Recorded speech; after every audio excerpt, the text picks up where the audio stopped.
With us live is Huda Ammori, the co-founder of Palestine Action. Huda, you launched the challenge against the government. I want to know how significant you believe today's ruling is. Yeah, I mean, it's huge. It's a massive, massive victory. We couldn't ask for anything more. It's proven that the ban was unlawful since its inception. And we always knew, many people knew that this ban was unjust. But today it has proven to be unlawful. Well, in a statement, British Home Secretary Shabana Mahmood certainly doesn't agree with you. She said, and I quote here, "I have the deepest respect for our judiciary. Home secretaries must, however, retain the ability to take action to protect our national security and keep the public safe. I intend to fight this judgment in the Court of Appeal." Do you accept the Home Secretary's views that the actions of your group, or at least some who have been demonstrating and acting under the auspices of Palestine Action, are a risk to national security? Not at all. Palestine Action targeted the Israeli weapons industry, specifically Elbit Systems, Israel's biggest weapons manufacturer, who market their weapons as tested on the Palestinian people.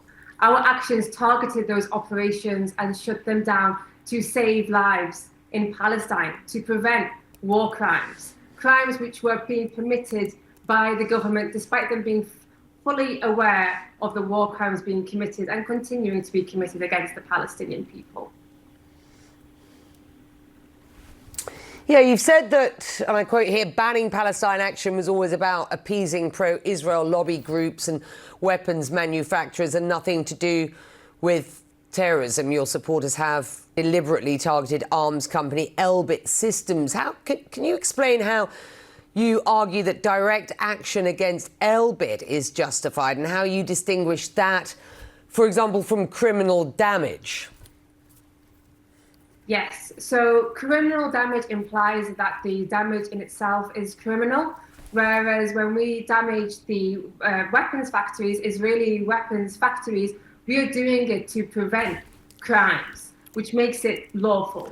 And we have been in front of juries many times on different cases on charges of criminal damage who have acquitted people once they've understood that they acted to save lives in Palestine. Ultimately, we are only acting because these crimes are able to happen right in our towns and cities.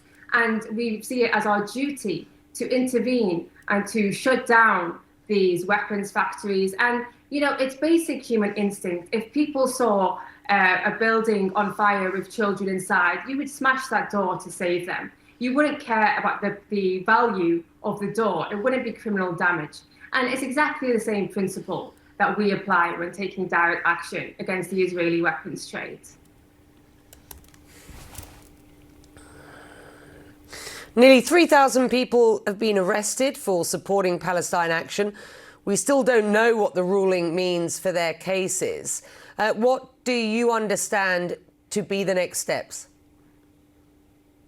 Yes, so because the High Court has ruled that the ban was unlawful since its inception, it means all of those arrests were technically unlawful. The British government used the British taxpayers' money in order to unlawfully prosecute and arrest thousands of its own citizens.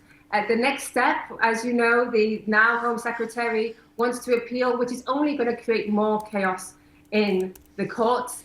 And we will also be applying to have a stay of the order, which means lifting the ban whilst any appeal takes place, if they get permission. So we are in a bit of legal limbo at the moment, but this is a huge victory, and it's only a matter of time before the ban is lifted for good, and all of those people who were falsely arrested receive justice.